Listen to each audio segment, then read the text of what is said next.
إبراهيم وعلى آل إبراهيم في العالمين إنك حميد مجيد. قال الله تبارك وتعالى في كلامه المجيد: أعوذ بالله من الشيطان الرجيم. بسم الله الرحمن الرحيم. ليس عليك هداهم ولكن الله يهدي من يشاء وما تنفقوا من خير فلأنفسكم وما تنفقون إلا ابتغاء وجه الله وما تنفقوا من خير يوفى إليكم وأنتم لا تظلمون. للفقراء الذين أحصروا في سبيل الله لا يستطيعون ضربا في الأرض يحسبهم الجاهل أغنياء من التعفف تعرفهم بسيماهم لا يسألون الناس إلحافا وما تنفقوا من خير فإن الله به عليم. الذين ينفقون أموالهم بالليل والنهار سرا وعلانية فلهم أجرهم عند ربهم ولا خوف عليهم ولا هم يحزنون.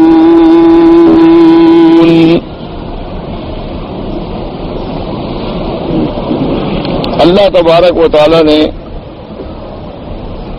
کلام مقدس کی ان آیات مبارک میں ارشاد فرمایا ہے کہ لیس علیک ہداہم ولکن اللہ یہدی من یشاء.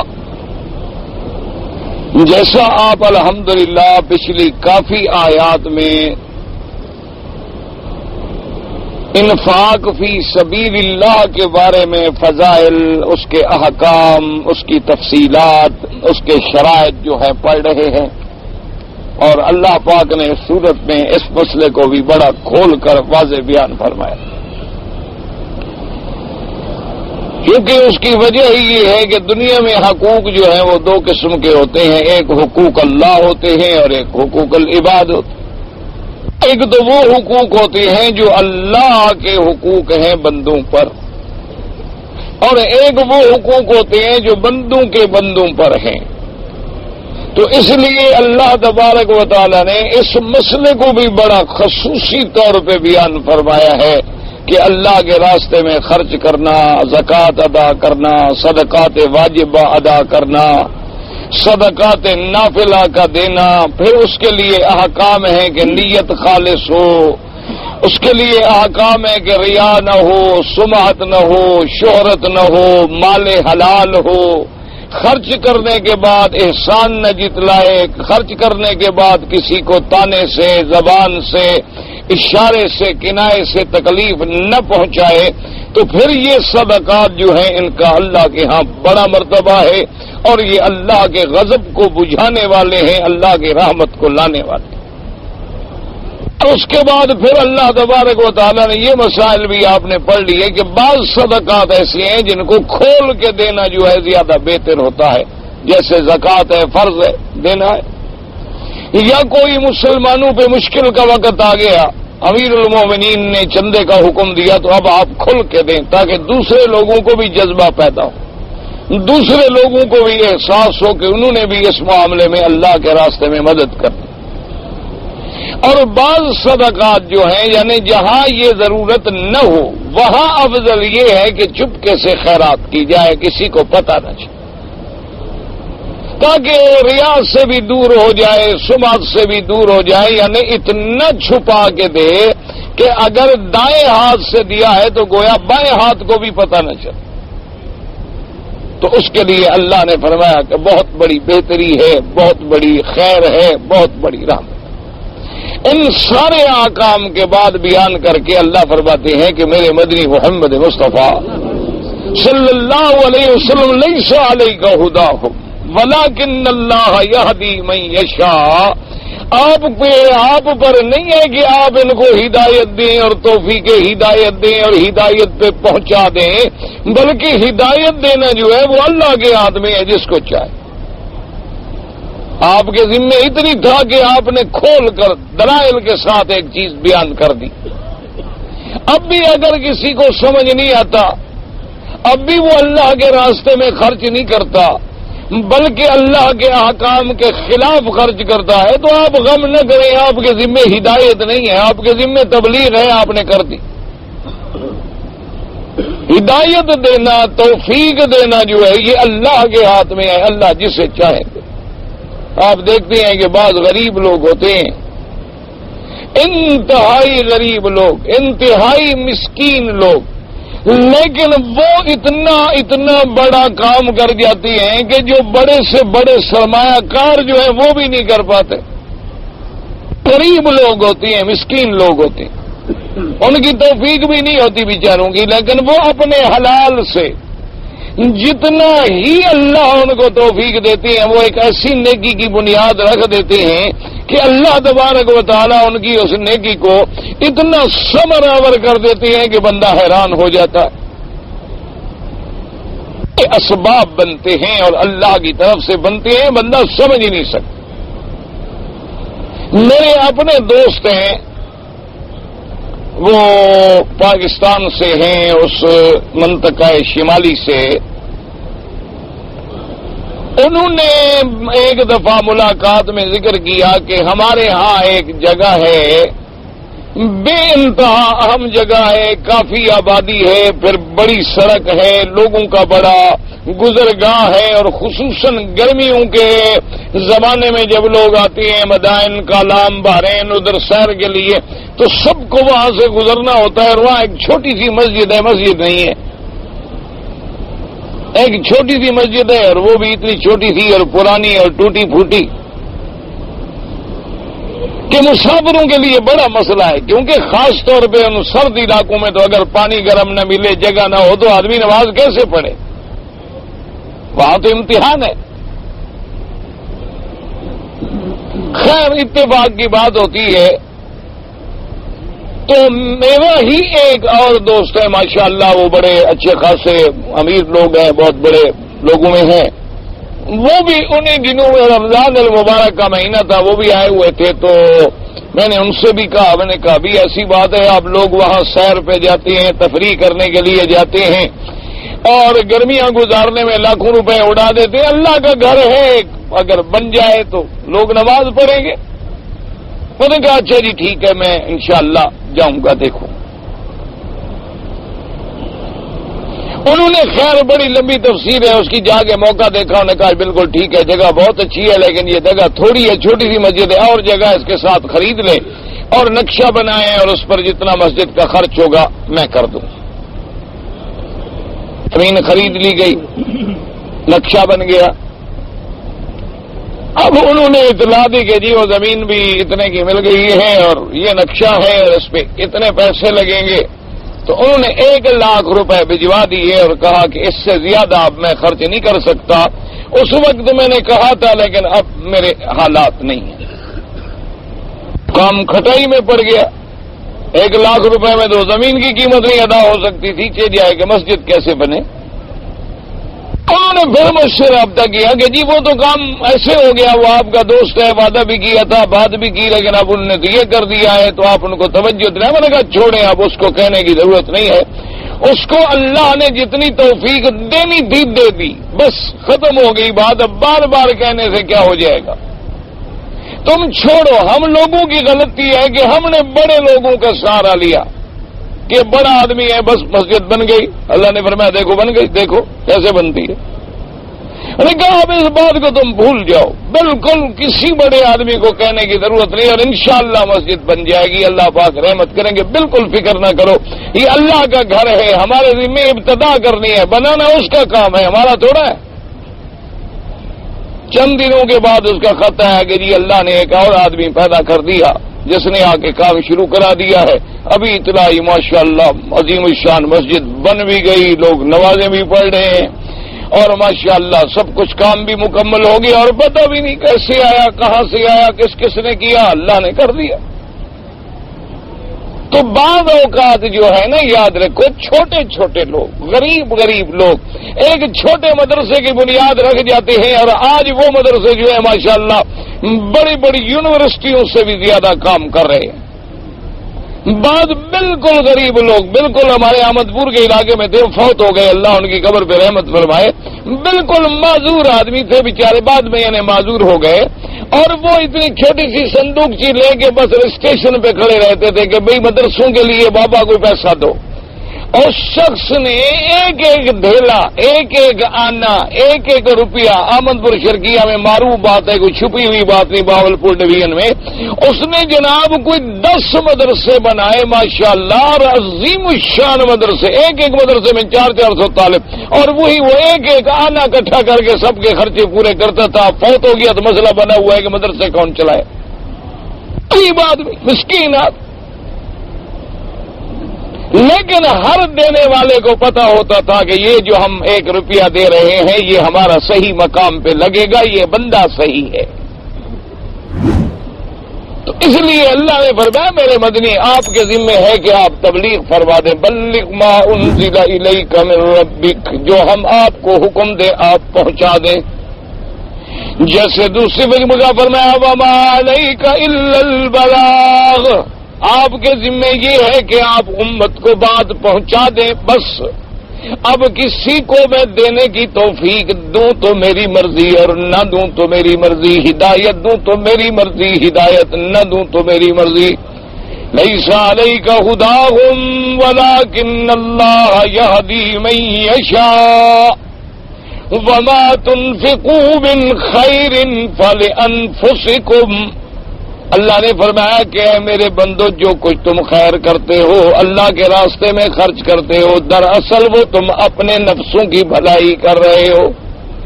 اس لیے علماء نے لکھا ہے کہ ایک اللہ کے ولی، اللہ ان کی قبر پہ رحمت فرمائے، بڑا اللہ کے راستے میں خرچ کرتے، خیرات کرتے، خیرات کرتے، خیرات کرتے ہر وقت۔ تو جب کوئی پوچھتا تو کہتے واللہ مجھے تو اللہ کی قسم ہے میں نے کسی کے ساتھ کوئی بھلائی نہیں کی۔ تو ایک دن ایک شاگرد نے کہا حضرت 24 گھنٹے تو آپ بھلائی کرتے رہتے ہیں، 24 گھنٹے خیرات کرتے رہتے ہیں، اور جب ہم پوچھتے ہیں تو اللہ معاف کرے آپ قسم بھی کھا جاتی ہے کہ اللہ کی قسم ہے میں نے کبھی کسی سے بھلائی نہیں کی۔ انہوں نے فرمایا خدا کے بندے وما تنفقوا من خیر فلانفسکم، اللہ نے فرمایا جو کچھ میرے راستے میں خرچ کرے اپنے نفس کی بھلائی کرے، تو میں تو اپنی بھلائی کر رہا ہوں، کسی غیر کی بھلائی میں کہاں کر رہا ہوں۔ میں نے جو قسم کھائی ہے کہ میں نے کسی کی بھلائی نہیں کی، ٹھیک ہے میں کر تو اپنی بھلائی کے لیے رہا ہوں۔ وما تنفقوا من خیر فلانفسکم۔ اسی طرح ایک حدیث مبارک میں آتا ہے میرے آقا نے فرمایا صلی اللہ علیہ وسلم، حضور پاک نے ارشاد فرمایا، حدیث مبارک جو ہے وہ حدیث قدسی ہے، حدیث الہی ہے۔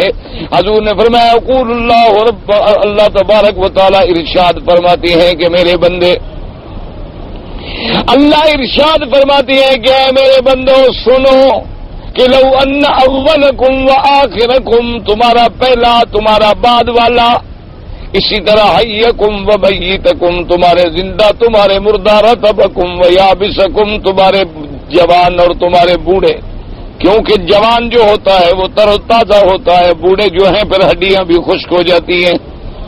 فرمایا کہ لو اجتمعوا علی اتقى قلب رجل واحد منکم، اگر ساری مخلوق زندہ مردہ اول آخر جوان بوڑھے مرد عورت سب مل کر اکٹھے ہو کے سب پاک بن جائیں، نیک بن جائیں، صالح بن جائیں، اور سب سے بڑے متقی بن جائیں، تو اس کا مجھے تو کوئی فائدہ نہیں۔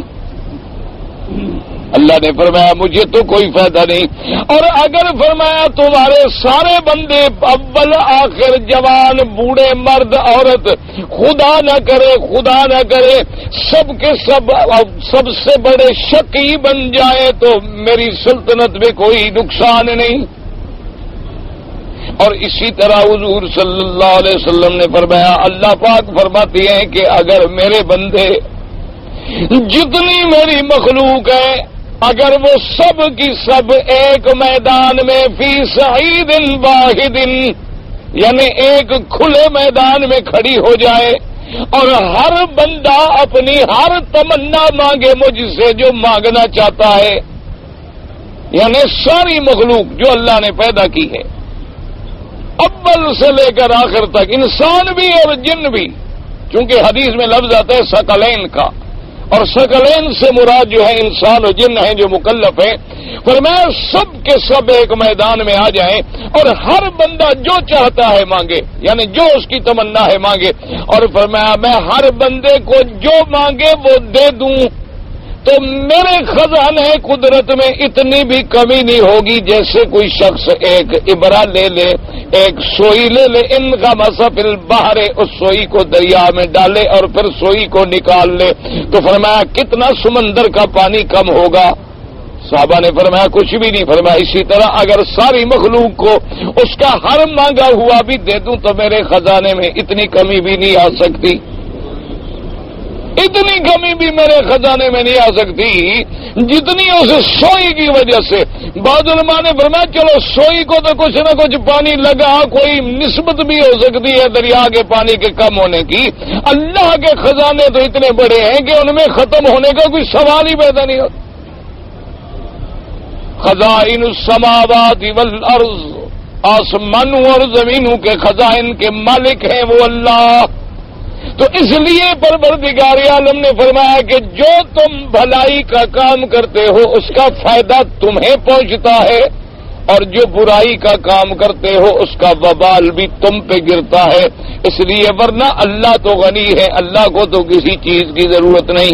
جیسے یہاں فرمایا وما تنفقوا من خیر فلانفسکم، اور جو کچھ تم نفقہ کرتے ہو، بھلائی کرتے ہو، تمہارے اپنے نفسوں کی بھلائی ہے، اللہ کو کیا ضرورت ہے تمہارے چیزوں کی، تمہارے مال کی۔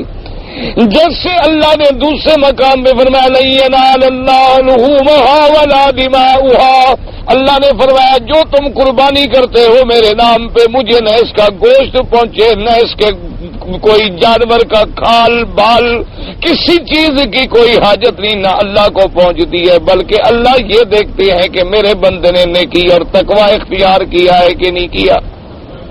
تو اس لیے فرمایا کہ میرے مدنی صلی اللہ علیہ وسلم جو خیرات کر رہے ہیں وہ دراصل اپنا بھلا کر رہے ہیں۔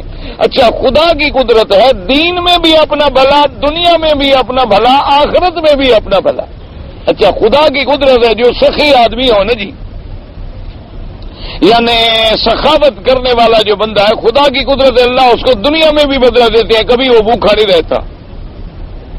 اللہ تبارک و تعالیٰ دنیا میں بھی اس کو اپنے خزانوں سے عطا فرما دیتے ہیں کہ اس کے خزانے میں آپ نے بہت کم ایسا سنا ہوگا، کوئی قلیل ہو جائے، علیحدہ بات ہے امتحان اور ابتلا کے طور پہ، کہ کوئی آدمی سخاوت کرنے والا، خیرات کرنے والا، دیوہ داری کرنے والا، غریبوں کو روٹی دینے والا جو ہے بھوکا ہو گیا ہو، یہ بہت تھوڑا، کبھی کوئی ایک آدھا ہو جائے تو ہو جائے، ورنہ اللہ پاک اس کے رزق میں اتنی برکتیں دے دیتی ہیں کہ بندہ سوچ ہی نہیں سکتا کہ کہاں سے مل رہا ہے۔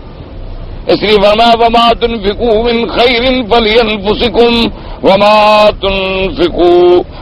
تنفقون الا ابتغاء وجہ اللہ، اور نہیں تم خرچ کرتے ہو مگر اللہ کی رضا حاصل کرنے کے لیے۔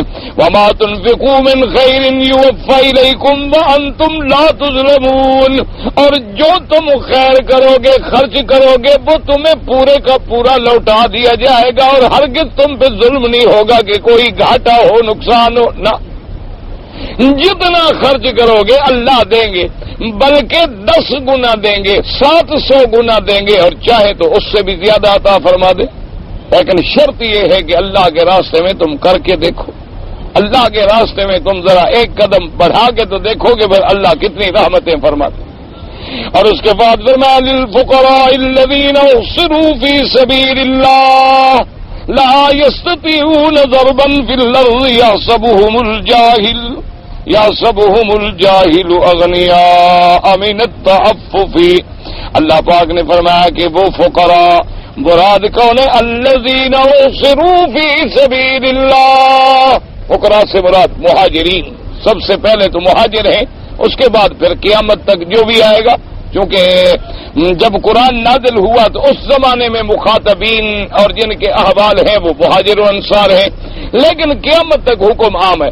فرمایا للفقراء الذین احصروا فی سبیل اللہ، کہ مہاجرین جو مکے سے آئے، گھر چھوڑ آئے، وطن چھوڑ آئے، اخرجوا من دیارہم، جن کو گھروں سے نکالا گیا۔ اچھا، اور پھر بڑی بات یہ ہوتی ہے کہ ایک عزت والا آدمی غریب ہو جائے تو اس کے لیے بڑی مصیبت ہوتی ہے، نہ تو وہ سوال کر سکتا ہے بیچارہ، ساری زندگی جس نے مانگا نہ ہو وہ کیسے مانگے؟ یعنی آپ دیکھیں نا جی، کوئی شریف آدمی، خاندانی آدمی، معزز آدمی، اس پہ کوئی وقت پڑ جائے تو بڑا مشکل۔ ایک تو ہوتے ہیں نا، اللہ معاف کرے، دبان بھکاری لوگ جن کا مانگنا عادت ہے، پیشہ ہے، ان کے لیے تو مانگنا کوئی مسئلہ ہی نہیں ہے نا، ہر وقت سوال کرنے کی عادت پڑ گئی ہے۔ اور وہ یاد رکھیں، ایسے لوگ جو ہوتے ہیں نا، اس قیامت تک زندگی جب تک ہے مانگتے ہی رہیں گے، ان کا پیٹ کبھی نہیں بھرتا۔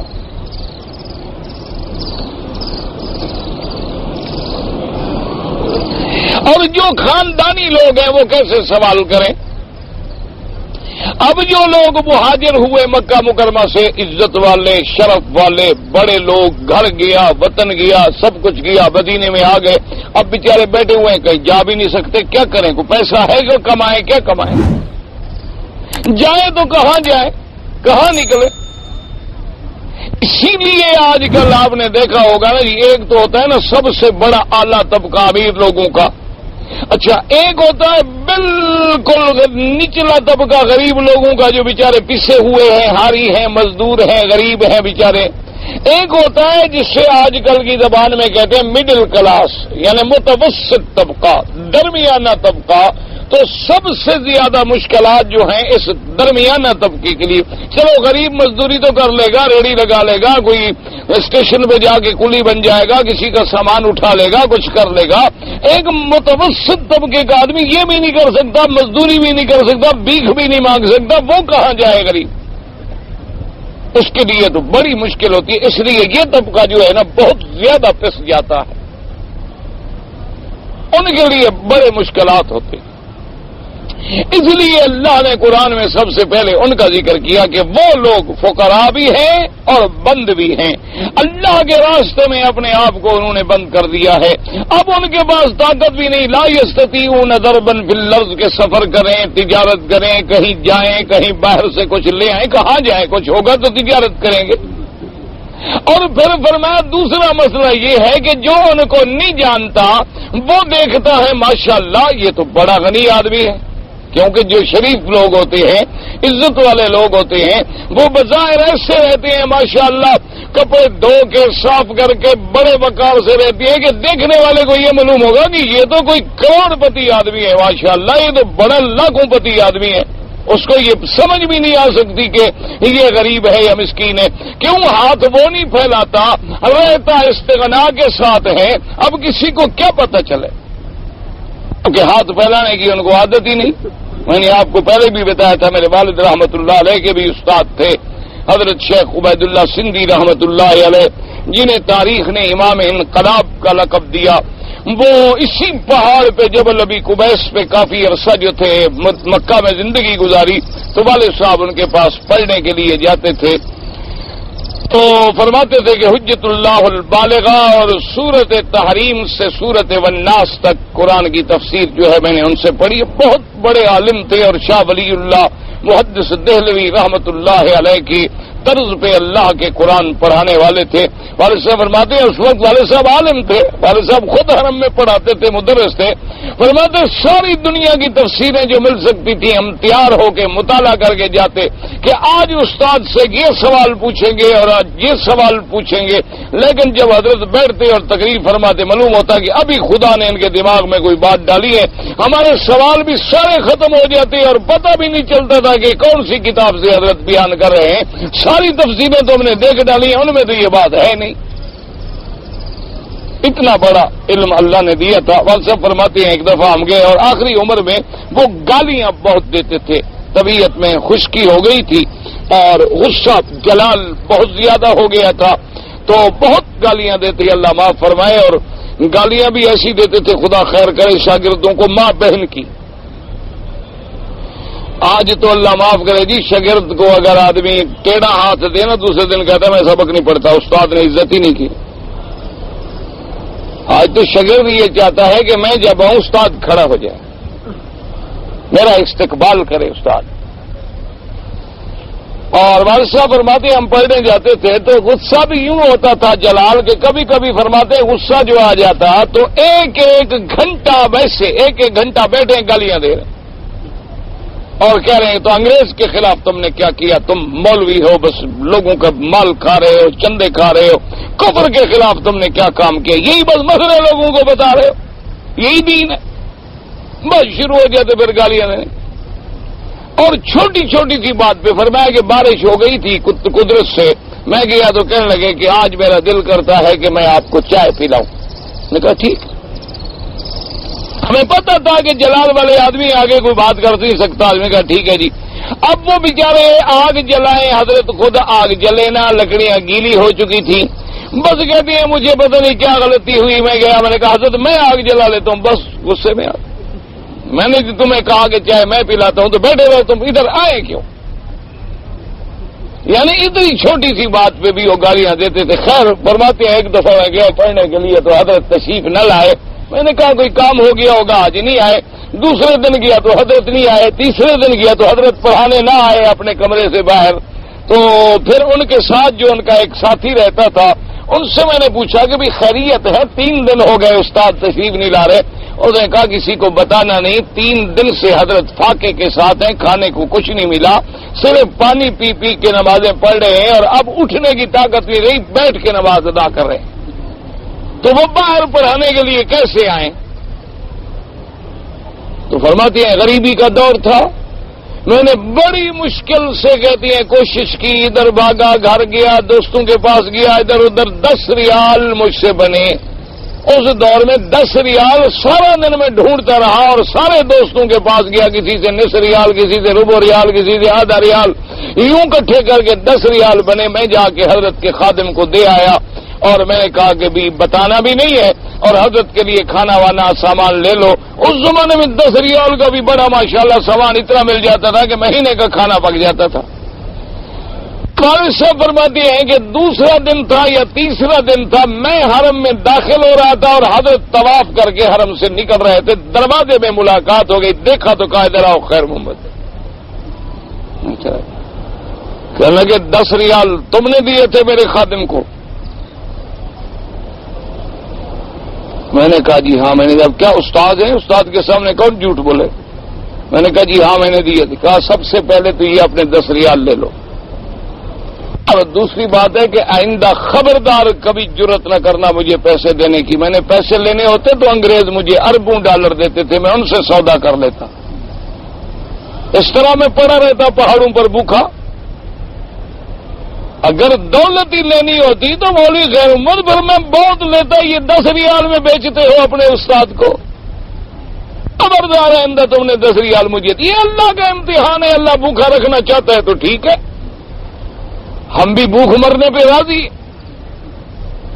اور اگر اللہ دینا چاہے تو اس کے خزانے میں کوئی کمی ہے وہ اپنے خزانے سے ہمیں بھیج دے گا، جب وہ ہمیں نہیں کھلانا چاہتا تو تم کون ہو ہمیں دینے والے 10 ریال؟ خبردار آئندہ مجھے پیسے نہیں دینا ورنہ پڑھنا نہیں آنا میرے پاس دوبارہ۔ اچھا ان کی ایک کمزوری ہوتی تھی، اگر کوئی کہہ دے نا جی کہ یہ پیسے میں نے نہیں دیے، میری گھر والی نے آپ کی بیٹی نے بھیجی ہیں، تو وہ گھر بچیوں کے پیسے واپس نہیں کر۔ میں نے کہا حضرت میں نے تھوڑے دیے تھے، وہ تو مکی کی والدہ نے کہا تھا کہ استاد کو دے آؤ، مجھے دے میں واپس کر دوں گا۔ اچھا وہ تو میری بیٹی ہے، خیر ان کا دل میں نہیں توڑنا چاہتا، ان کی طبیعت تھی، والد صاحب جانتے تھے آخر استاد تھے، ان کی کمزوریوں کو تو پتہ ہوتا ہے آدمی کو۔ انہوں نے کہا جی وہ تو آپ کی بیٹی نے دیے، میں نے تھوڑے دیے، ایسے آپ مجھ سے ناراض ہو رہے ہیں، مجھے دو، میں واپس کر دیتا ہوں۔ اچھا ٹھیک ہے، بیٹی کا تو حق ہے، باپ کو دیتی ہے، کوئی بات نہیں کوئی بات نہیں۔ چلے گئے، اس کے بعد چپ ہو گئی۔ تو یہ لوگ تھے اللہ کے راستے میں کہ نہ مانگنے کے لیے تیار ہیں، نہ کسی کو بتانے کے لیے تیار ہیں کہ ہمیں بھوک ہے، کسی کو بتانے کے لیے بھی تیار نہیں۔ ہم نے اپنی آنکھوں سے دیکھا ہے، عطا اللہ شاہ بخاری رحمت اللہ علیہ، میں نے اپنی آنکھوں سے دیکھا، ان کے گھر میں گیا اور میں حاضر ہوا، میں نے کہنے لگے کہ بھائی چائے پیو گے؟ میں نے کہا جی بالکل۔ کہنے لگے نمک کی چائے ہے، چینی نہیں ہے گھر میں۔ آج کل تو بخاری کے ڈیرے پہ چینی کی بغیر نمک کی چائے چل رہی ہے، پینا چاہو تو پلا دیتے ہیں۔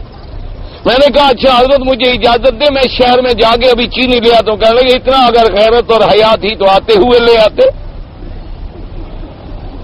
اگر اتنا تمہیں میرا فکر تھا تو جب تم آ رہے تھے لے آتے، اب تم لینے کے لیے جاتے ہو، کیا وجہ ہے؟ بالکل نہیں، بیٹھو، پینی ہے تو نمک والی پی لو، نہیں پینی مت پیو، اللہ نے نہیں بھیجی تو نہ صحیح۔ یہ لوگ تھے، اس لیے اللہ نے فرمایا یہ لوگ ہیں یحسبہم الجاہل اغنیاء من التعفف، کہ نہ جاننے والا، جاہل مانا یعنی علم نہ رکھنے والا، جس کو علم نہ ہو ان کے بارے میں وہ ان کو اغنیاء سمجھتا ہے، غنی سمجھتا ہے، کیونکہ کسی سے سوال نہیں کرتے۔ لا يسألون الناس الحافا، وہ ایسے لوگ نہیں ہوتے، نہیں سوال کرتے لوگوں سے چھوٹے چھوٹے چیزوں کا۔ مانا یہ ہوتا ہے جیسے آدمی کہتا ہے مجھے 1 ریال، 1 پیسہ، 1 آنا، 1 تبر، 1 لقمہ، 2 لقمے، فرمایا بالکل وہ سوال ہی نہیں کرتے، اپنے آپ کو بچا کے رکھتے ہیں۔ اور اس کے بعد فرمایا تعرفهم بسیماهم لا يسألون الناس الحافا، وہ پہچانے جاتے ہیں اپنی نشانیوں سے، وہ نہیں سوال کرتے لوگوں سے لقمے لقمے کا۔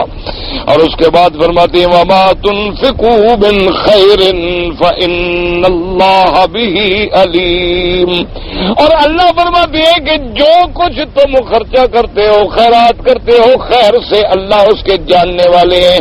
جب جاننے والے ہیں تو کیا مانا، نتیجہ کیا ہے؟ یجازیکم، تمہارے ہر پیسے پہ تمہیں اللہ بدلہ عطا فرمائیں گے۔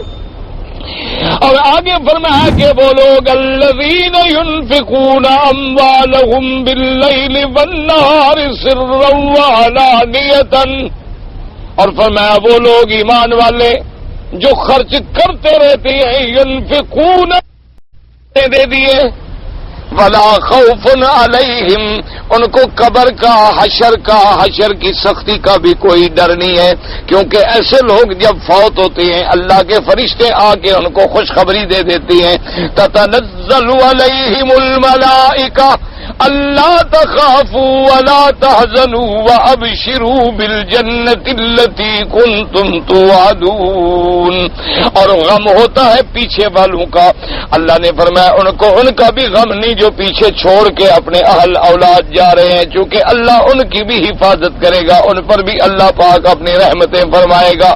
تو مومن کی صفت یہ ہوتی ہے کہ وہ دن میں بھی خرچ کرتا ہے، رات میں بھی خرچ کرتا ہے، وہ کھل کے بھی خرچ کرتا ہے، وہ چھپا کے بھی خرچ کرتا ہے، اور یہ یقین رکھتا ہے کہ اللہ تبارک و تعالی مجھے اس کا بدلہ جو ہے دنیا میں بھی دیتے ہیں اور آخرت میں بھی دیتے ہیں، اور کبھی بدلہ جلدی مل جاتا ہے، نقد مل جاتا ہے، اور کبھی بدلہ جو ہے وہ دیر میں ملتا ہے، لیکن اللہ بدلہ ضرور عطا فرماتے ہیں۔ جو بھی اللہ کے راستے میں خرچ کرتا ہے اس کو بدلہ جو ہے وہ ضرور مل جاتا ہے۔ قال المؤلف رحمه الله تعالى ابو عبد الرحمن النسائي انبارا محمد بن السلام عبد الرحيم انبارا الفريابي قال حدثنا سفيان الأعمش جابر بن ياس صاد بن جبير بن باز قال كانوا يكرهون ان يذخروا لانصابهم من المشركين فسألوا فرخصهم فرضا ليس عليك هداهم فلكن الله يهدي من يشاء وما تنفقوا من خير فلأنفسكم واتقوا الابتغاء وجه الله واتقوا بخير وفريق ولا تظلمون۔ حضرت ابن عباس فرماتے كانوا يكرهون ان يرزقوا لانصابهم من المشركين، کہ وہ ذرا اس بات کو مکروہ سمجھتے تھے کہ بھی ہم ان سے لیں جو مشرکین میں ہمارے رشتہ دار ہیں، اچھا یا کسی کے پاس ہو لیکن اس کا مشرک رشتہ دار بھی غریب ہے اس کو عطیہ کرے۔ حالانکہ یاد رکھیں کہ خیرات کرنی جو ہے نا یہ مسلمان کے لیے تو اولا ہے، لیکن فقیر اگر کافر ہے اس کو بھی آپ دے سکتے ہیں، اگر کوئی کافر ہے، بیمار ہے، مریض ہے، دکھ میں ہے، مصیبت میں ہے، اس کی بھی مدد کر سکتے ہیں۔ یہ علیحدہ بات ہے کہ مسلمان کی مدد کرنے میں زیادہ ثواب ہے، زیادہ اجر ہے۔ انہوں نے جب اقرار کی تو آپ نے فرمایا کہ نہیں، لیس علیک ہداہم، آپ کے ہاتھ میں ہدایت نہیں ہے، اللہ تبارک و تعالیٰ کے ہاتھ میں ہدایت ہے، جس کو چاہیں وہ ہدایت عطا فرمائیں۔ وقد روى ابو حذیفہ مبارک و احمد الزبیری و ابو داؤد الحضرمی عن سفیان الثوری وقال ابی حاتم بن احمد القاسمتی قال حدثني عبد الرحمن الدستقی قال حدثني ابي النبي قال حدثنا اشهد بن اسحاق عن جعفر بن المغيرة عن سعد بن جبير بن باس عن النبي صلى الله عليه وسلم لا يتصدق الا على اهل الاسلام حتى نظرت هذه الاخره ورسل بارك من سالك من كل دين۔ حضرت ابن عباس رضی اللہ تعالیٰ عنہ فرماتے ہیں کہ حضور پاک نے حکم دیا پہلے کہ اللہ یتصدق الا علی اہل الاسلام. اللہ تبارک و تعالیٰ کے نبی نے فرمایا کہ تم خیرات نہ دیا کرو مگر مسلمانوں کو، لیکن بعد میں اللہ نے حکم فرما دیا کہ میرا مدین لیس علیک ھداھم ولکن اللہ یہدی من یشاء. آپ بالکل ایسا نہ کریں، ہدایت ہمارے ہاتھ کے اندر ہے. جو بھی سوال کرے چاہے کافر ہے، مشرک ہے، یہودی ہے، نصرانی ہے، اگر وہ سائل ہے، محتاج ہے تو اس کو دینا چاہیے، اس میں کوئی فرق نہ کرے. اس کے بعد فرماتے ہیں لیس علیک ھداھم ولکن الصدق بعد علی کل من سالک من کل دین، جس دین کا بھی کوئی سوال کرے اس کو دیا جائے. وصیاتی عند قولی تعالی لا ینہاکم اللہ عن الذین یقاتلوکم فی الدین ویخرجوکم من دیارکم الآیہ حدیث اسماء بنت صدیق فی ذلک. اللہ نے فرمایا اللہ پاک منع نہیں کرتے ان لوگوں سے تعلق رکھنے کا جن لوگوں نے تم سے قتال بھی نہیں کیا، تمہیں مکے سے بھی نہیں نکالا ہے تو کافر، لیکن تم سے لڑے نہیں، تمہیں نکالا نہیں، تو ایسے بندوں کو اگر کوئی مدد کرنی پڑے کوئی حرج نہیں. وقوله تعالی وَأَنفِقُوا مِنْ خَيْرٍ فَلِأَنفُسِكُمْ كَقَوْلِهِ تعالی مَنْ عَمِلَ صَالِحًا فَلِنَفْسِهِ. اللہ نے فرمایا جو کچھ تم بھلائی کا کام کرتے ہو وہ بھلائی تم اپنی ذات کے ساتھ کر رہے ہو، اپنے نفس کے ساتھ کر رہے ہو، دوسرے کے ساتھ نہیں کر رہے. جیسے فرمایا مَنْ عَمِلَ صَالِحًا فَلِنَفْسِهِ، یعنی جو آدمی اچھے عمل کرتا ہے اس کا فائدہ اسی کو ہوتا ہے. وَنَظَائِرُهَا فِي الْقُرْآنِ كَثِيرَةٌ، اس قسم کے نظائر دلائل قرآن میں بہت ہیں.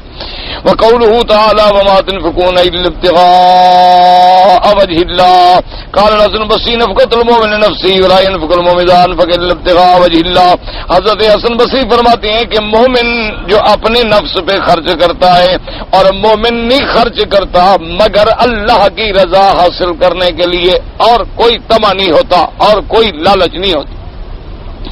وقال عطاء الخراساني عن اذا اتيت وجه الله فلا عليك ما كان عمله وهذا معنى حسن. حضرت عطاء خراسانی فرماتی ہیں کہ اذا اتيت لوجه الله، جب تم نے کسی کو اللہ کے لیے خیرات دیے، اب تمہارے یہ ذمہ نہیں کہ اس کا عمل کیا ہے، تم تلاش کرتے پھرو کہ پتہ نہیں یہ برا آدمی ہے، گناہ گار ہے، یہ جا کے سگریٹ پیے گا، یہ جا کے فلاں کرے گا، یہ جا کے نشہ کرے گا. اللہ ہدایت دے سب کو. تم نے جب خیرات دی ہے تو اللہ کے لیے دی، اب آگے اس کا کیا عمل ہے اس کو چھوڑ دو. ہدایت سب اللہ کے ہاتھ میں ہے، تمہارے ہاتھ میں نہیں. کیوں بعض اوقات یہ ہوتا ہے کہ یہی تمہاری بھلائی جو ہے نا جی وہ ہدایت کا ذریعہ بن جاتی ہے اللہ تبارک و تعالیٰ کی رحمت سے. اور اس کے بعد جناب فرماتی ہیں وَاسُنَّ الْمُصَدِّقِ ذَاتِ صَدَّقَ ابْتِغَاءَ وَجْهِ اللَّهِ فَقَدْ بَكَى أَجْرُهُ وَاللَّهُ لَا عَلَيْهِ فِي نَفْسِ الْأَمْرِ مَنْ أَصَابَ الْبِرَّ وَالْفَاجِرَ وَمُسْتَحِقٌّ وَغَيْرُهُ مُصَابٌ لَا قَصَدِهِ.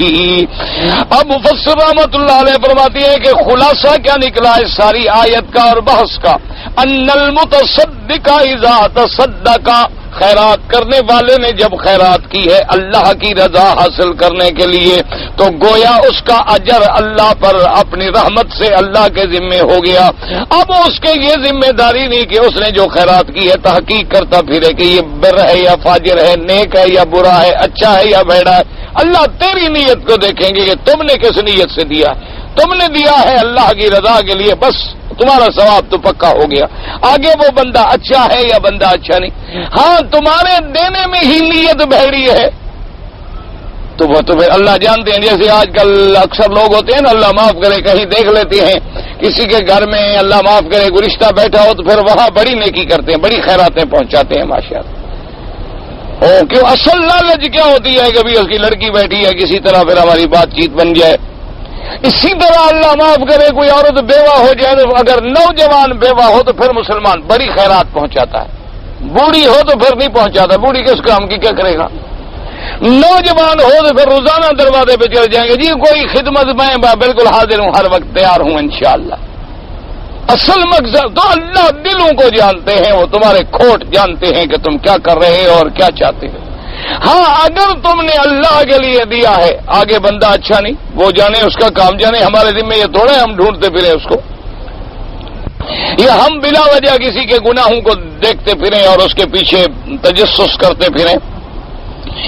اس کے بعد جناب فرماتے ہیں وَأَنْتُمْ الْخَيْرِ وَفَيْلَكُمْ أَنْتُمْ لَا تُؤْمِنُونَ حدیث المخرج في الصحيح من طريق نبی هريرة رضي الله قال قال رجل لأتصدقن الليلة بصدقة فخرج بصدقته ففزع في يد زانية فحسب الناس حدثنا صدق على زانية فقال اللهم لك الحمد على زانية لأتصدقن الليلة بصدقة ففزع في يد غني فأصبحوا يتحدثون تصدق الليلة على غني قال اللهم لك الحمد على غني لأتصدقن الليلة بصدقة فخرج فوضعها في يد سارق فأصبحوا يتحدثون تصدق الليلة على سارق فقال اللهم لك الحمد على زانية وعلى غني وعلى سارق فأتى فقيل له أما صدقتك فقد قبلت وأما الزانية فلعلها أن تستعفف بها عن زنا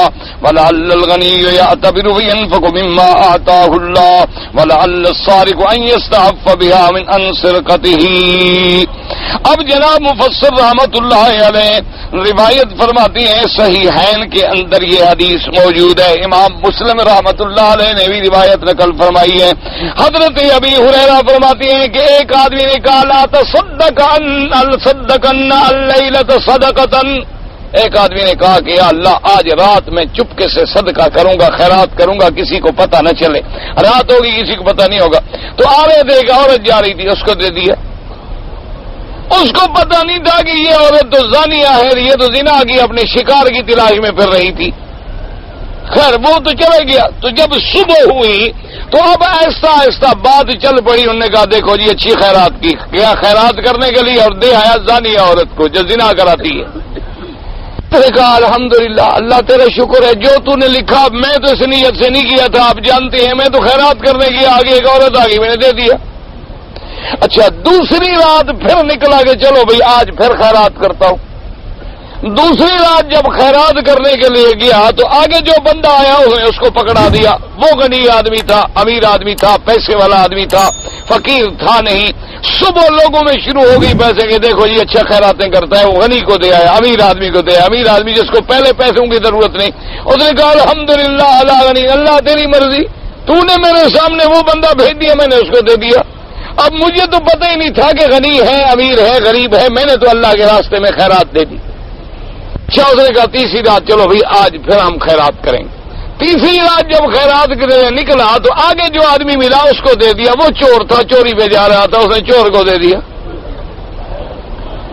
اب اس کو صبح جناب پھر لوگوں نے اصبحوا یتحدثون, لوگ آپس میں باتیں کرنے لگے, دیکھو جی فلاں آدمی بڑا اچھا خیرات کرتا ہے, چور کو دے آیا رات.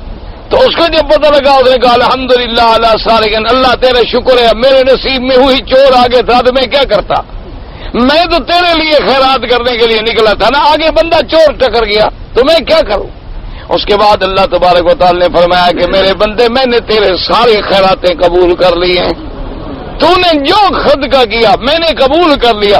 تو نے زانیہ کو پیسے دیے ہیں خیرات کے سمجھ کے, میں ہو سکتا ہے اس پیسے کی وجہ سے اس کو زنا سے بچا لوں. اس کے دماغ میں آ جائے کہ خدا مجھے بغیر زنا کے بھی تو پیسے دے سکتا ہے نا, تو کیوں میں خام خواہ گناہ کروں, زنا کروں, اس مصیبت میں مبتلا رہوں. اور تو نے جو پیسے غنی کو دیے تھے اس غنی کے لیے یہ تعزیہ نہ بن گیا کہ دیکھو وہ تو خیراتیں کر رہا ہے اور میں خیرات نہیں کرتا اللہ کے راستے میں, اس کو ہدایت کا ذریعہ بن گیا. تیرا صدقہ میں نے وہ بھی قبول کر لیا. اور تو نے جو چور کے ہاتھ میں رکھا وہ بھی میں نے قبول کر لیا کہ جب اس کو پیسے ملے تو وہ چوری سے بچ گیا, وہ چوری کرنے سے ہٹ گیا. تو اللہ تبارک و تعالی نے فرمایا کہ جو کچھ تم کرتے ہو تم نے اگر میرے وجہ کے لیے میری رضا کے لیے خرچہ کیا ہے, آگے اچھے کو دے دیا, نیک کو مل گیا, برے کو مل گیا, صحیح آدمی کو مل گیا, غلط آدمی کو مل گیا, یا تم نے جس کو پیسے دیے, بعض لوگ کہتے ہیں نا جی وہ چھوڑو جی یہ تو نشائی آدمی, ابھی تم پیسے دو گے جا کے نشہ کرے گا, ابھی تم اس کو پیسے دو گے یہ تو بڑا جی بھنگی آدمی ہے, یہ تو فلانا آدمی ہے, ابھی اس کو پیسے دو گے یہ تو چکلے باز آدمی ہے, اس کو پیسے دو. تمہارے ذمے یہ نہیں ہے, تمہاری نیت کیا ہے کہ میرا رب راضی ہو جائے. باقی آگے وہ بندہ اچھا ہے برا ہے تو اللہ کا بندہ نا, بندہ تو ہے نا خدا کا. تمہیں دنیا میں جانور پیارا ہے, خدا کو اپنے بندے پیارے نہیں. تم جانوروں کا بھی خیال کرتے ہو کہ میں نے بکری پالی ہوئی ہے, میں نے کتا پالا ہوا ہے, میں نے بلی پالی ہوئی ہے, میں نے گھر میں طوطا رکھا ہوا ہے, میں نے مینا رکھی ہوئی ہے, اس کے لیے پنجرے بنواتے ہو, خوراکیں رکھتے ہو, بیج لے آتے ہو, بادام ڈالتے ہو. تمہیں جانوروں پہ اتنی ہمدردی, اللہ کو اپنے بندے پیارے نہیں, برے ہیں تو برے صحیح, بندے تو اس کے ہیں نا. وہ چاہے تو اسی صدقے کی وجہ سے ان کے لیے ہدایت کے فیصلے کر دے. اللہ تبارک و تعالی اصل میں ہماری نیتوں کو دیکھتے ہیں.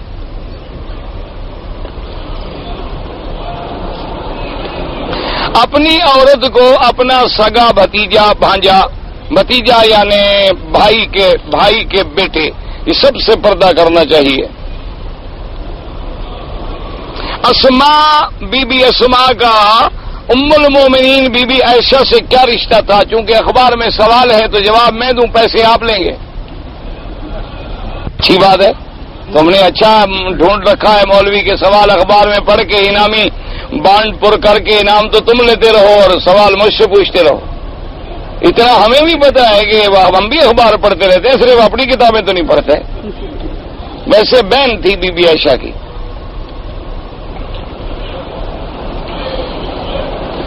اور جو سوال پوچھنے والے ہیں وہ بھی بڑے تیز ہوتے ہیں۔ اسماء کئی نام ہے، کیا پتا کون سی اسماء انہوں نے پوچھی ہے؟ جاگی ہے نا، بی بی اسماء کے کئی نام ہیں، صرف ایک اسماء تو نہیں گزری ہے نا۔ اب اسماء بنت ابی بکر وہ لکھ دیتے تو واضح ہو جاتا کہ وہ تو بی بی عائشہ کی بہن ہو گئی، جس نے حضور صلی اللہ علیہ وسلم کے لیے اپنے ہزار بند کو توڑا تھا۔ اپنے ہجرت کے موقع پر جب حضور کا سامان باندھا جا رہا تھا تو رسی نہیں تھی گھر میں، تو بی بی صاحبہ نے جا کے وہ زار بند لیا، اس کو 2 ٹکڑے کر کے اسی سے باندھا، تو ذات النطاقین کا لقب بھی ان کو ملا۔ اور پھر یہ عبداللہ ابن زبیر کے ساتھ عبداللہ ابن زبیر ان کے بیٹے ہیں۔ تو یہ سارے مسئلے ہیں، لیکن انہوں نے کیسا اسماء کا سوال پوچھا ہے یہ تو ان کے دماغ میں ہوگا نا، ایسے پیسے مفت تھوڑے دے دیں گے۔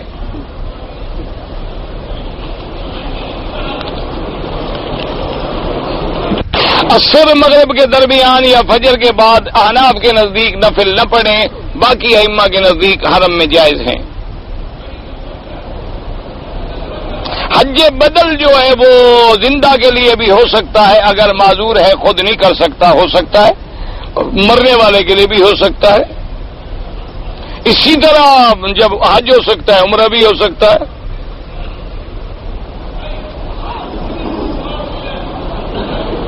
ایک عورت کا شوہر فوت ہو گیا، ٹھیک ہے، اب وہ دوسری شادی کیا، ٹھیک کیا۔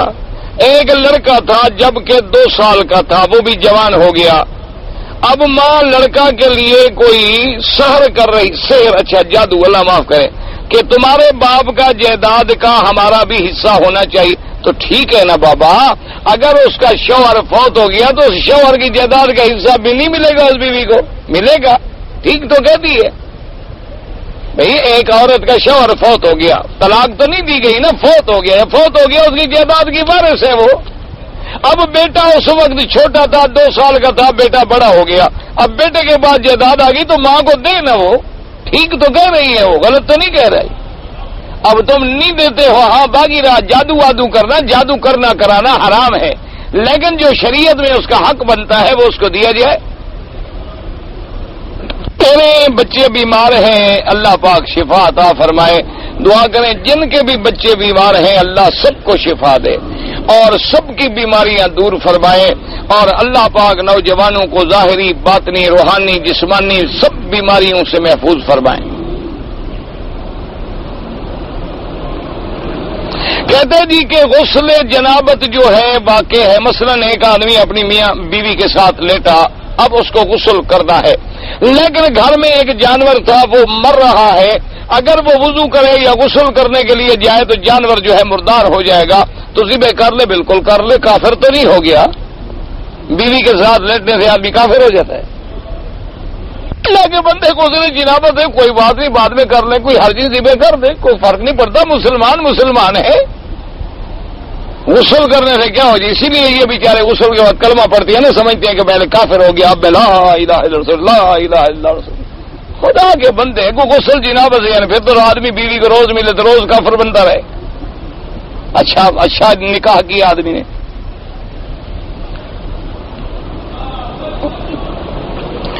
احرام کی حالت میں ہاتھ پر بغیر ارادے کے سہون پتری لگی اور خون نکل آیا، چادر دم والی جو تھی وہ بھی بدلنی پڑی، کوئی بات نہیں، کچھ نہیں، خون بھی آپ کا نکلا، جرمانہ بھی آپ پر۔ اللہ کے بندے چوٹ لگ گئی، خون نکل گیا، آپ کا کیا قصور ہے اس میں کہ آپ پر دم آ جائے؟ لوگ سمجھتے ہیں دم نکل گیا تو دم آ گئی، یہ دیہاتیوں کا مسئلہ ہے، جہالت ہے، کوئی دم نہیں، کوئی جرمانہ نہیں، کپڑا خراب ہو گیا، احرام بدل دیا، دھو دیا، کوئی فرق نہیں پڑتا ہے، کچھ نہیں ہوتا۔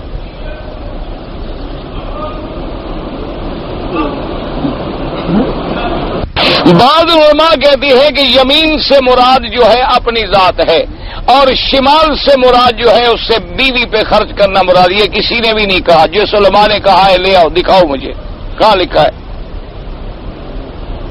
کسی ایک تفسیر میں لا کر دکھا دو، تم نے اپنے دماغ سے گھڑا ہے، اگر ہمت ہے تو کل لے آؤ دکھاؤ مجھے۔ اسی ایک تفسیر میں یہ قول مجھے لکھا دو، اپنے عقل سے گھڑا ہے کہ میں بڑا مفسر ہوں، قرآن کو میں نے سمجھا، حدیث کو سمجھا۔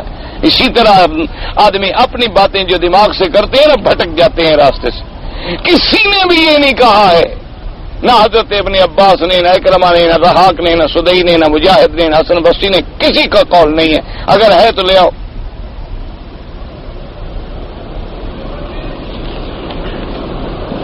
جب اپنی ذات پہ خرچ کر رہا ہے تو اس کا پتہ نہ لگنے کا کیا مطلب ہوا؟ کوئی عقل کی بات کرو، حدیث کو سمجھو کہ جب داہنے ہاتھ سے خرچ کرے تو بائیں ہاتھ کو پتہ نہ چلے، تو جب دائیں ہاتھ سے مراد اپنی ذات ہے تو جو اپنی ذات پہ خرچ کر رہا ہے اس کو تو پتہ ہے کہ میں خرچ کر رہا ہوں، میں نے اپنے اوپر آج اتنا خرچ کیا۔ اپنی بیوی پہ خرچ کر رہا ہے تو وہ بھی پتہ ہے، تو چھپا کیا؟ مانا یہ ہے کہ اتنا چھپا کے صدقہ دے کہ اگر داہنے ہاتھ والے آدمی بیٹھا تھا تو ادھر جو بیٹھے اس کو بھی پتہ نہ چلے، ورنہ ہاتھ کو تو ویسے بھی پتہ نہیں چلتا، ہاتھ کی تو آنکھیں ہوتی نہیں۔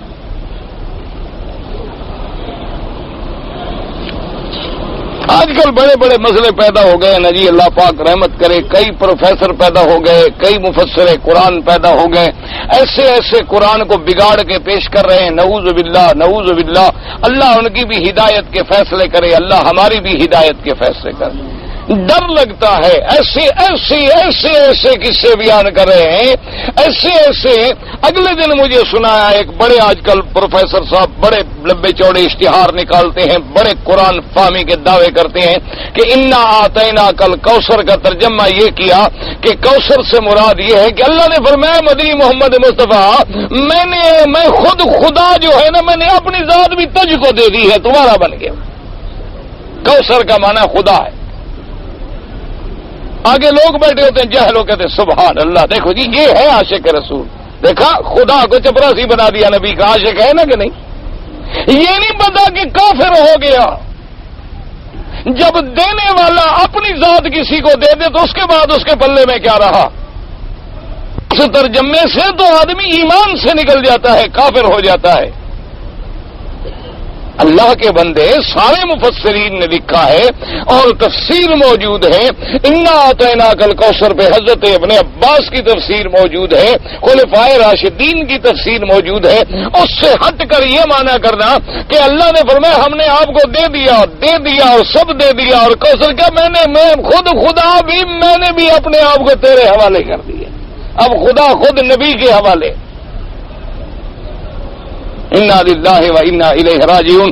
آگے ہماری برادری ہوتی ہے، کہتے ہیں سبحان اللہ، صحیح عاشق رسول۔ یہ نہیں پتا ہوتا کہ یہ لوگ کذاب ہیں، اللہ کے قرآن پر ایسے جھوٹ باندھتے ہیں کہ قیامت میں پتہ لگے گا من کذب علی متعمدا فلیتبوأ مقعدہ من النار۔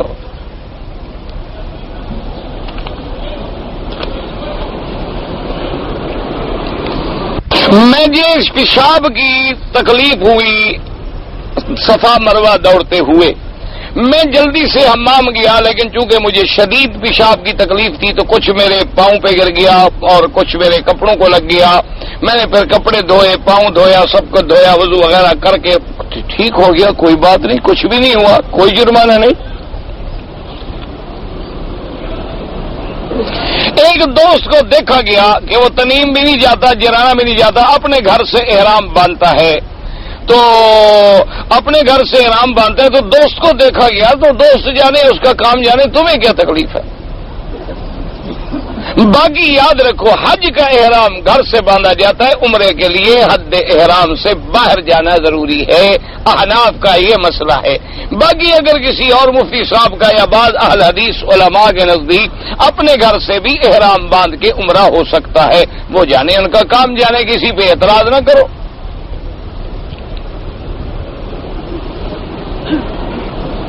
مکہ مکرمہ میں ہم ایک کمپنی میں کام کرتے ہیں، کمپنی کے جانب سے کھانے کے لیے 2 میس ہیں، یعنی ایک میس نمبر 1 نمبر 2، تو ہمارے لیے مثلا نمبر 1 سے حکم ہے کھانے کا، نمبر 2 سے ہمیں کھانے کا حکم نہیں ہے، تو کیا ہم وہاں سے کھا سکتے ہیں؟ نہیں۔ اصل میں انہوں نے ملازمین کی کیٹیگری کے مطابق کھانے کا فرق رکھا ہوگا نا جی، کہ بھئی کوئی A کلاس ہے، کوئی B میں ہے، کوئی C میں ہے، تو جیسے جیسے جس کی تنخواہ ہوتی ہے اسی طرح اس کے معیار کے مطابق اس کو کھانا دیا جاتا ہے۔ تو جو تمہارے لیے کمپنی نے اجازت دی ہے، دوسرا کھاؤ گے تو چوری کرو گے، سیدھی سی بات ہے۔ واللہ ہوتا ایک آدمی اگر اللہ کی مخلوق پہ ظلم کرتا رہے، مکے میں مر جائے، جنازہ مکے میں ہو جائے، بخشا جائے گا؟ بالکل نہیں۔ حقوق العباد تو بالکل نہیں بخشے جائیں گے جب تک کہ وہ بندے نہ بخشیں، چاہے مکے میں مر جائے، چاہے مدینے میں مر جائے، چاہے جنازہ کوئی پڑھے۔ نہ ایمان سے کہو جس کا جنازہ خود محمد مصطفیٰ پڑھیں اس سے بڑا بھی کوئی نصیب والا ہے؟ نہ ایمان سے کہیں جن کے جنازے خود میرے مدنی پاک نے پڑھے اور جن پہ خاتم الانبیاء نے کھڑے ہو کے فرمایا ہو کہ اللہم اغفر لحینا و میتنا و شاہدنا، اس سے بڑا خوش نصیب بندہ ہو سکتا ہے کوئی؟ لیکن حضور جب جنازہ آتا تو پوچھتے حل علیہ دین، اس بندے پہ قرضہ ہے؟ تو صحابہ کہتے کہ ہاں جی قرضہ ہے۔ فرماتی حل ترک مالا، کیا اس نے مال چھوڑا ہے کہ قرضہ ادا ہو جائے؟ صحابہ کہتے ہاں جی مال ہے۔ فرماتے ٹھیک ہے اس کا قرضہ ادا کرو، میں جنازہ پڑھوں گا۔ اور اس کے بعد وہ کہتے کہ جی علیہ دین، قرضہ بھی ہے مال نہیں ہے۔ فرمایا تم جنازہ پڑھو، میں محمد جنازہ نہیں پڑھتا، اس کے ذمہ حقوق العباد ہے، بندوں کا حق ہے، اس نے کیوں ادا نہیں کیا؟ پھر جب اللہ نے میرے مدنی پاک کو دولت دے دی، مال زیادہ آ گیا، پھر آپ پوچھتے حل علیہ دین، اس پہ قرضہ ہے؟ صحابی کہتے ہے ترک مالا، کوئی مال چھوڑا؟ کہتے نہیں۔ فرماتے من ترک مالا فلورثته ومن ترک کلا فعلی انا مولا لمن لا مولا له او کما قال النبی صلی اللہ علیہ وسلم۔ فرمایا جس آدمی نے مال چھوڑا ہے مال تو اس کے وارثوں میں دے دو، اگر مال نہیں چھوڑا قرضہ چھوڑا تو قرضہ میں محمد بھروں گا۔ تو پھر حضور اس کا قرضہ ادا فرما دیتے بیت المال سے صلی اللہ علیہ وسلم۔ تو یعنی حضور بھی جنازہ پڑھے تو بخشش نہیں ہوتی، تو ہمارے پڑھنے سے کہاں بخشش ہو جائے گی؟ حقوق العباد ادا کرو، بندوں پر جو ظلم ہے وہ اللہ معاف نہیں کرتا جب تک اس کا بندہ معاف نہ کرے، اس بندے سے معافی لو زندگی میں۔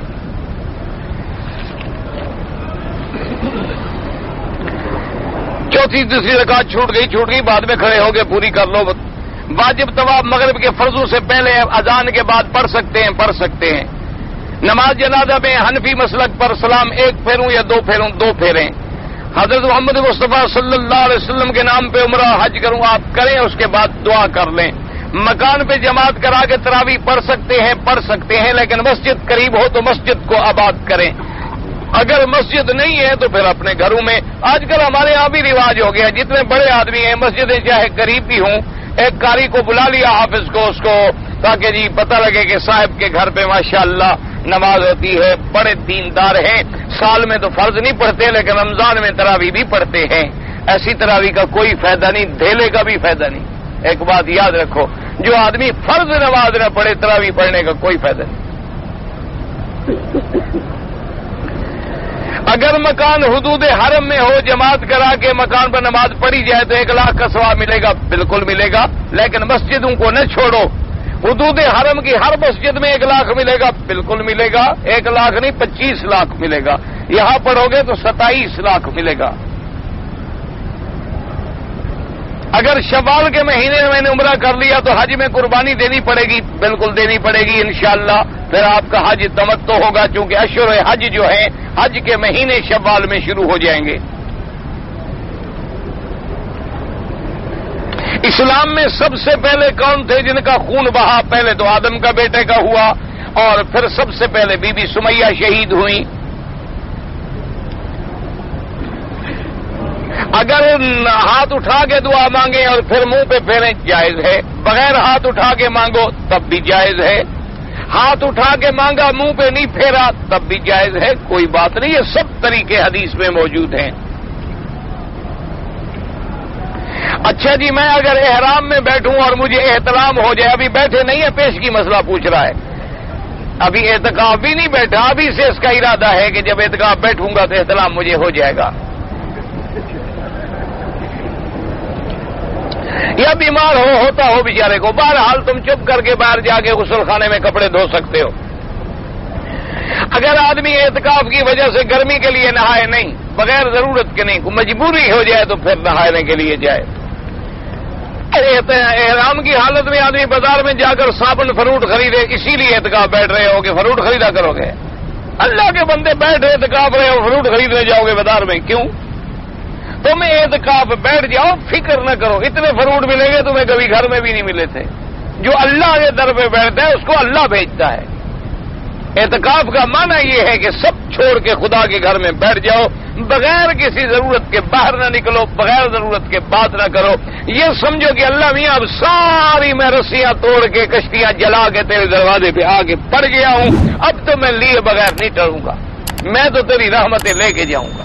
سارا دن عبادت کریں، عبادت نہ کر سکیں، سوتے رہیں، چپ کریں، چپ کرنا بھی عبادت ہے۔ صلی اللہ علیہ سیدنا محمد